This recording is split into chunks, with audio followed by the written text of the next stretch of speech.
All right. Awesome. So we just started recording, and I just wanted to say, oh, hello, Rose. Thank you again for rescheduling with everything that happened with Facebook yesterday. Oh yeah, that was crazy. Awesome, Wendy. I'm so glad that we can stream. So, yeah, so we've been getting a lot of questions within the Facebook group and a lot of curiosity about becoming a virtual assistant. So, and you seem to be doing it and doing it well. So I'm really excited to hear about the tips that you have for us. And I'm sure a lot of Nomadistas are super excited about hearing about how to become a virtual assistant. Yeah, I'm excited to share. I was really curious when I first found out about how to become one. I didn't even know this was a thing. And it feels really good to be able to do it now. So I'm more than happy to share. Yay, that's awesome. I'm so glad that you're doing it because I think for a lot of people, it's kind of a mystery profession. It's like you see other people doing it and then you're like, but I don't think I can actually do it. But so I I felt bet the this will same. be really encouraging. Yeah, definitely. I think the first thing that I would have to say is everyone's already taken a step in the right direction by being on Facebook. I would have to say I think most of my jobs actually came from Facebook groups instead of your regular application. So it's really great how we can use social networking to get these types of jobs and really kind of meet the directors of these programs and these projects personally, and it's not through a blind system like Indeed or Craigslist or anything similar where you feel like you're just a number in the system. Yeah, that's so true. That's the great thing about remote jobs, and you really have more control, I feel like, over your own clients and over how you go about the system. Yeah, absolutely. And I think the best way that you can start is just using your network. I just landed a really great position as a social media manager for this marketing company. It's international and the team is from all over the world. And I got it through having a friend on Facebook. She saw that I was looking for social media management positions and she put me in contact with the director. So I would have to say, even though it might seem like people in your network, they don't have resources that you might be able to use, I would think again and I would reach out to as many people as possible. Even just offering your services and saying, hey, I'm new to this industry, but here's what I can offer. I'm happy to do this for a review, or I'm happy to do this for an endorsement on LinkedIn or for a reduced price. And I think once you are able to have a couple of happy clients that you first work with, then that's how you build a system and that's how you can get regulars and it's how you can increase your skill set as well. Wow, awesome. You're already giving so many great tips. So we really have the ball rolling. So definitely get notes if y'all are watching this. Definitely stuff that you don't want to miss. So let's go a little bit back. Can you tell us a little bit about your digital nomad journey, how you began, why you began, and where you are now, how you got to where Oh, you are now? sure. So this actually started about 2 years ago. So this is 1 year fully remote almost. I started in 2017. So I was teaching English abroad in South Korea, and I knew I didn't want to do that forever. So I was looking for other options on how I could keep traveling, and this way I wouldn't be tied to a visa, to an employer, to one country, and I could just pick up the laptop and go anywhere I wanted to. So I started using a lot of search engines and kind of was looking different positions that could be remote. So some of them were in marketing, a lot of them were in PR. And then I found this one blog post by a friend of mine, and she was talking about how she became a virtual assistant. And then she was a virtual assistant for about 6 months, and then she was promoted to becoming an online business manager. So I decided, oh, wow, she must have so many tips. Let me reach out to her. And she sent me a couple of Facebook groups and she sent me a ton of resources. And I didn't pay for any of these. So I notice a lot of the time people ask in a few different Facebook groups, oh, should I pay a lot of money for this program for being a virtual assistant? And I would say no. I would say look up free videos and free services. There are so many. And this way, you aren't scrambling for your first clients to pay the bills, and you have a wider skill set by watching these free resources. And then you can also save them for later instead of if you just paid for a class. For sure. I definitely agree with that, especially starting out. I think going the free way and using YouTube University, I always vouch by YouTube University, is the best way for sure. Ah, definitely. I actually have not used YouTube University yet. What was that like for you? So I just call it YouTube University, but it's essentially just Okay. learning off of YouTube. It's like your own university. It's like the cheapest one. You just search. Yeah, I didn't know if there was an actual feature because that would not surprise me Yeah, slightest. I feel like it's eventually actually going to be a thing, and I'll be here saying I vouched for this from the beginning. Yeah, you can have like a stake in it as well. Yeah, definitely. So awesome. That is how you became a digital nomad. I can definitely relate because I had an internship actually in Germany, and I thought Germany was the answer for me. I thought I wanted to be in Germany, but I realized I just like traveling and being abroad and working abroad. So definitely that's how I became a digital nomad too. So awesome. We heard about how you became a VA, how you started your journey. So how was it at the beginning? Like, let's be real, because I think a lot of people think you become a virtual assistant and then you automatically have 20 clients that are like at your feet and you can make money online easily. How was it for you financially at the beginning? And did you have another source of income when you began? Did you have a savings when you were beginning your business? Because it is essentially starting your own brand and business. So, how did you do Oh, it? yeah, that's definitely something to take into consideration.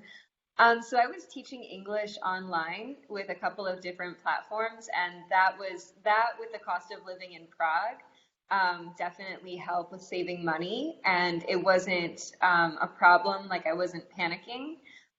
So I would recommend definitely having a healthy savings if you're not already working online. Or there's one successful digital nomad, and I remember listening to her and hearing her say she would take on clients while she was working full time.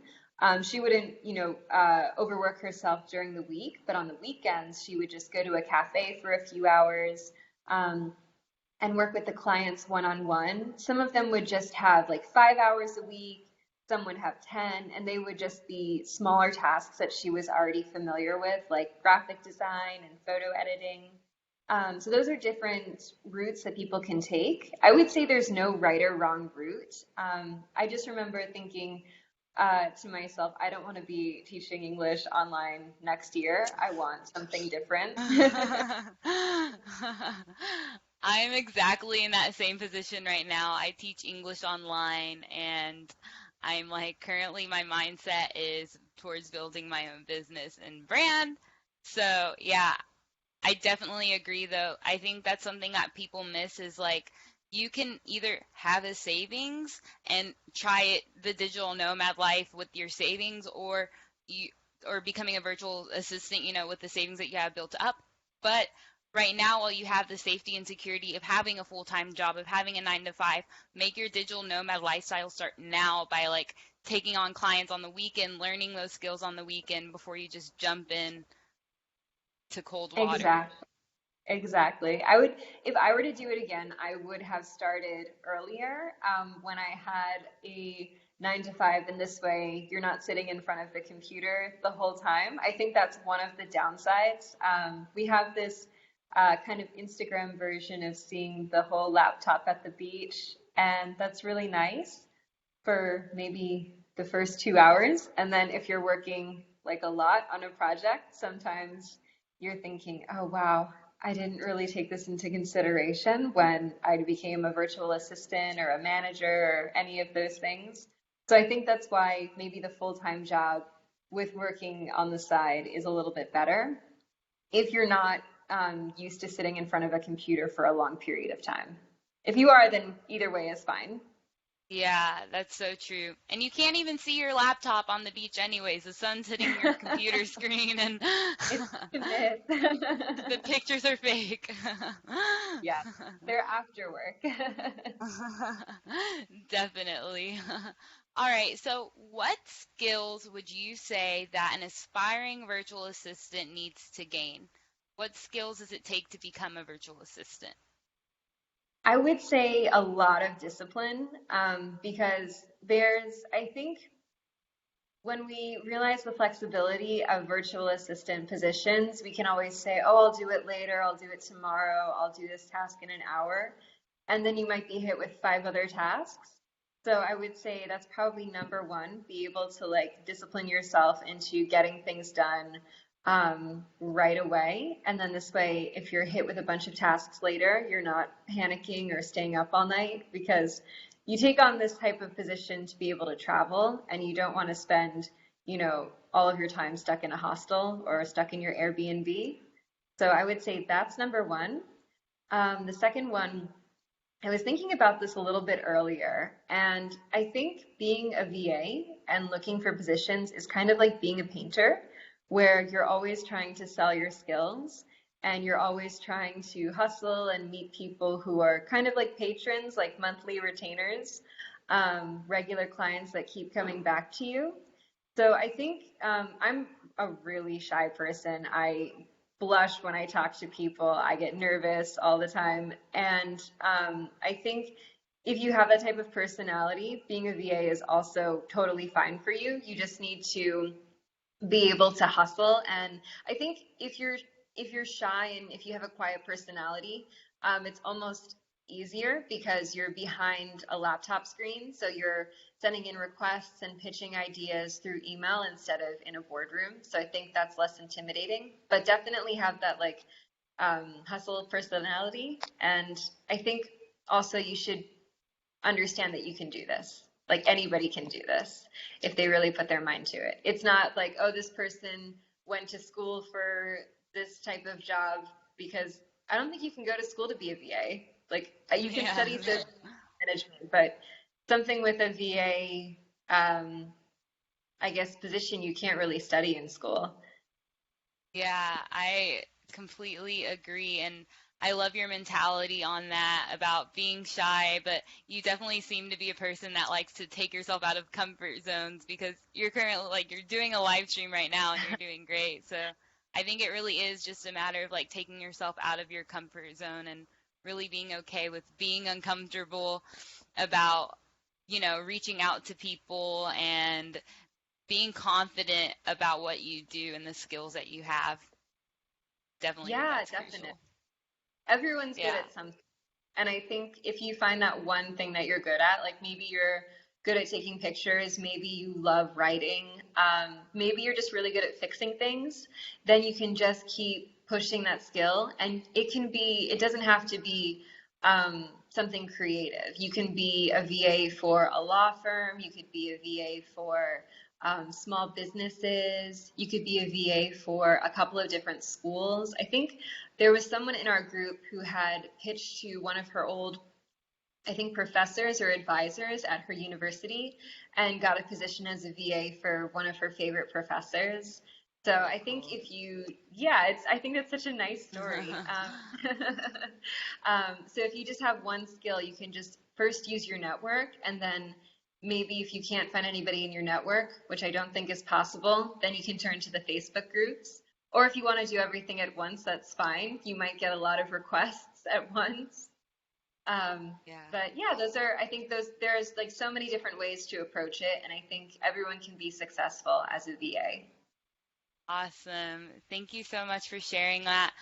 So now I have one of the biggest questions that I am always asked about any profession. on Digital Nomadistas. Like everybody's always approaching me with this question. And I think it really varies based on the profession. And this is definitely an entrepreneurship type of question for people that are wanting to start their own brand or business. And that is, how do you find clients? You kind of touched it up a little bit, but can you tell us some practical ways of how you found that first client and how you got the ball rolling? Yes, so they're on a lot of social media networks.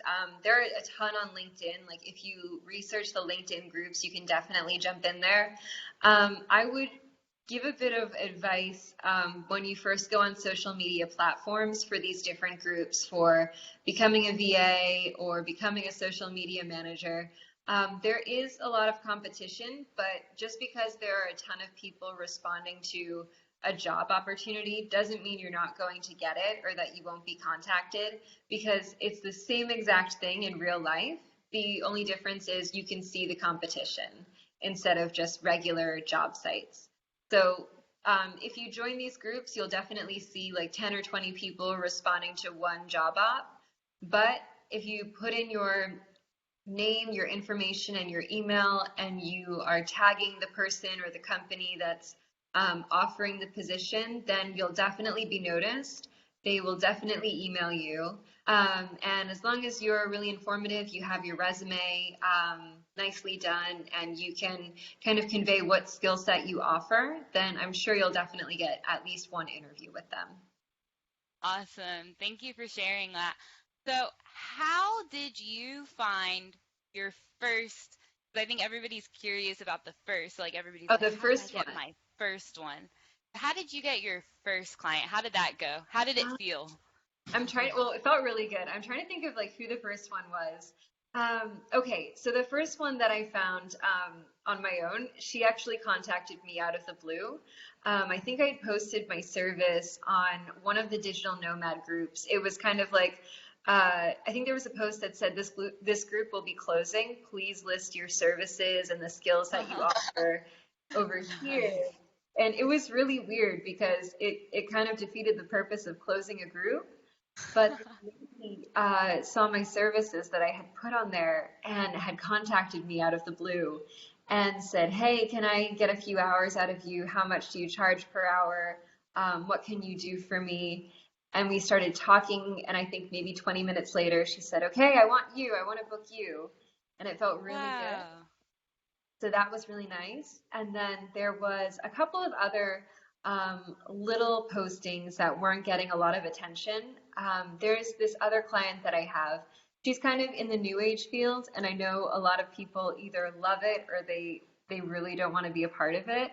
I'm kind of in between. I'm very neutral. I just saw it as a job, so I had put in my application, and it turned out to be with this lovely lady who practices sound healing for people who have anxiety or stress. And it sounds new age, but she kind of stays away from that end of the spectrum, and she works more on, I guess it's more coaching than just sound healing. So I started working for her and doing newsletters and different blogging things for her. And that feels really great because here's the difference with a lot of VAs. A lot of VAs will say like, "Oh, I only want to be contacted through email or through Slack." With my clients, I think they kind of wait for you to tell them how you like to be contacted. I prefer to use like Facebook Messenger or WhatsApp because with email, sometimes it can take forever for somebody to respond. So having this client on Messenger and WhatsApp, we chat every day, and she'll say like just funny little things. She's definitely more than just a client now to me. Love it. That's awesome. Yeah, and definitely, and if they feel like they can know you, then they have more trust and more projects and more, they're more willing to invest in you. So good. Exactly.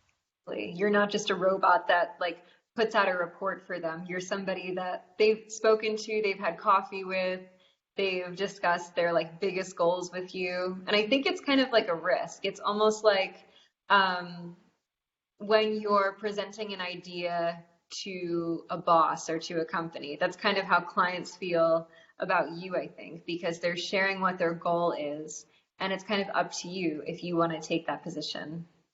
For sure. Love it so much. Thank you for sharing that.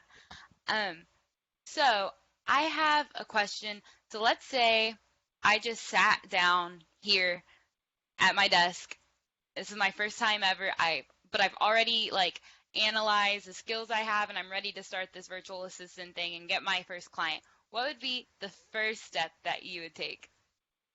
I would say up your social media game first, especially on LinkedIn. So I would definitely go to LinkedIn, make sure you probably spent a long time on your resume. So definitely match your resume to LinkedIn, and then get endorsed for all of the skills you want to be working with. So talk to people that you've worked with before or coworkers, bosses, teachers, anyone that knows you and your skill set to endorse you and then give you recommendations. And the reason why I say social networks first is because a lot of these clients that you're looking for will definitely look you up and see, oh, what is she being endorsed for? Or what are her top skills? What is everybody else saying about working with her?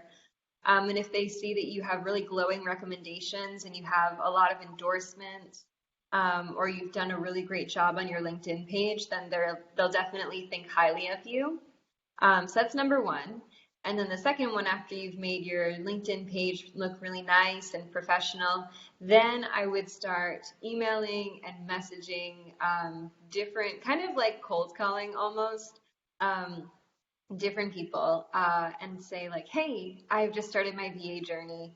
I normally like to tell people to not say this is your first time as a VA because you might get ripped off. Not that I'm saying that everybody's out there to rip off VAs, but people can kind of take advantage of you if they know it's your first time as a VA. So I would definitely not say like, oh, you're my very first client, but if you want to say like, oh, this is my first 6 months as a VA, I'm just trying to expand my horizons and offer my services to people, then I think you'll get a really positive response. Because if you're offering to make somebody's life easier by just doing simple tasks that that person might find annoying or boring, like blogging or doing research or posting articles or boosting engagement and things like that, then they'll definitely have a positive view of you. And even if they say no now, it doesn't mean no forever. Right. That's so true. That's so good. I love it. And I definitely like that's my number one recommendation for people actually. Like a lot of people are going on bidding sites like Upwork and all of these websites to offer their services and I just tell people like naturally you're going to get lower than your services are actually worth. And I'm definitely for the cold emailing, cold pitching route. It's the hardest way to go, but once you get it started, like you said, the ball gets rolling and you can gain more clients and you figure out your best strategies for reaching out to people. So I Yeah, definitely agree with that. I haven't tried Upwork yet. I've heard like so many different reviews. Some people have said like, "Oh yeah, I've been super successful," and then a couple of other people I've heard say that they're getting paid pennies for their position. Is that true? Yeah, I feel like overall, like people do get paid less than they deserve. Usually, I think there's always exceptions, like everything.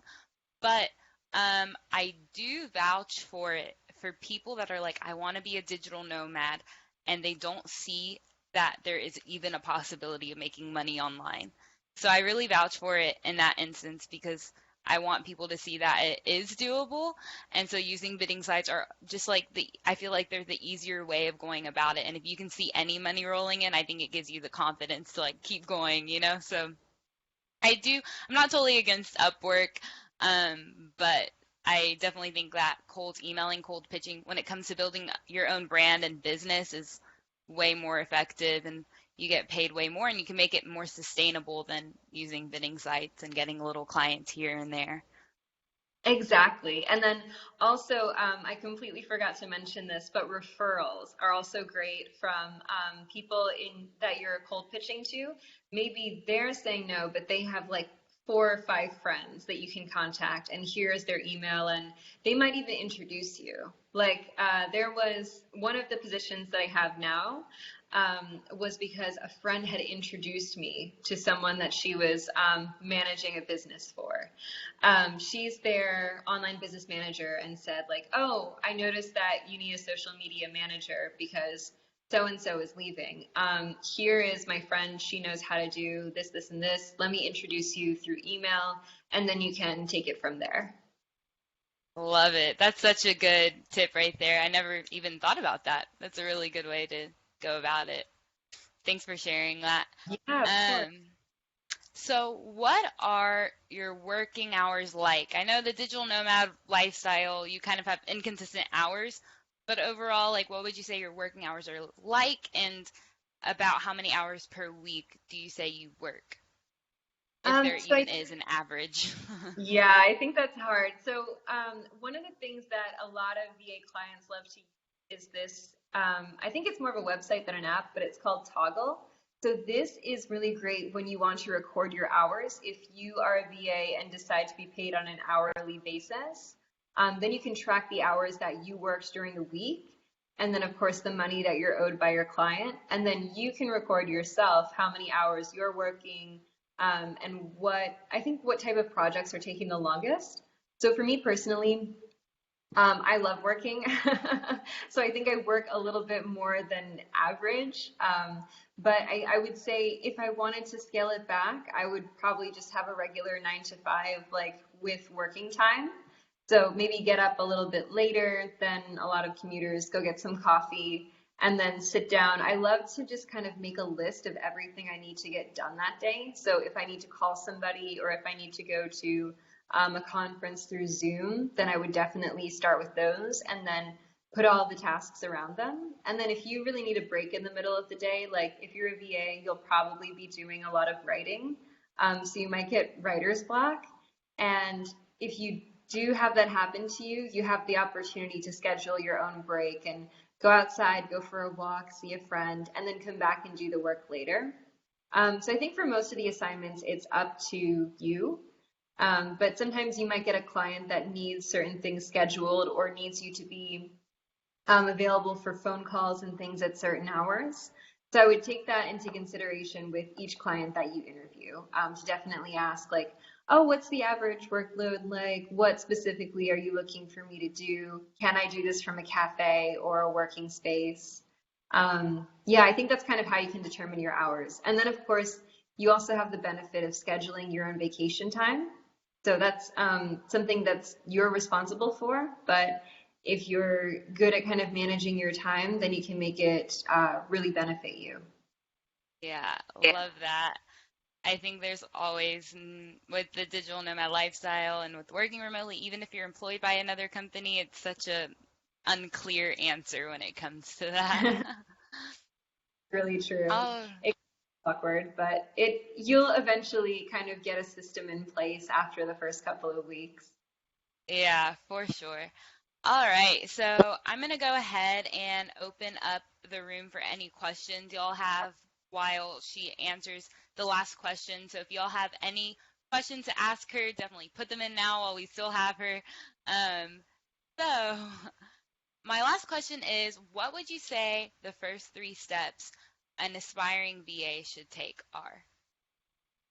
So the first one I would say is get your resume together, of all of the skills that you think you're the best at. The second one I would say is create a LinkedIn page and definitely get yourself endorsed and get a ton of reviews on there of people who have worked with you.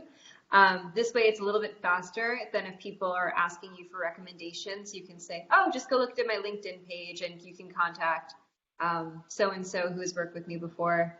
That would be number 2. And then number 3, I would create a list of people that you know personally or people you might know through work or through university.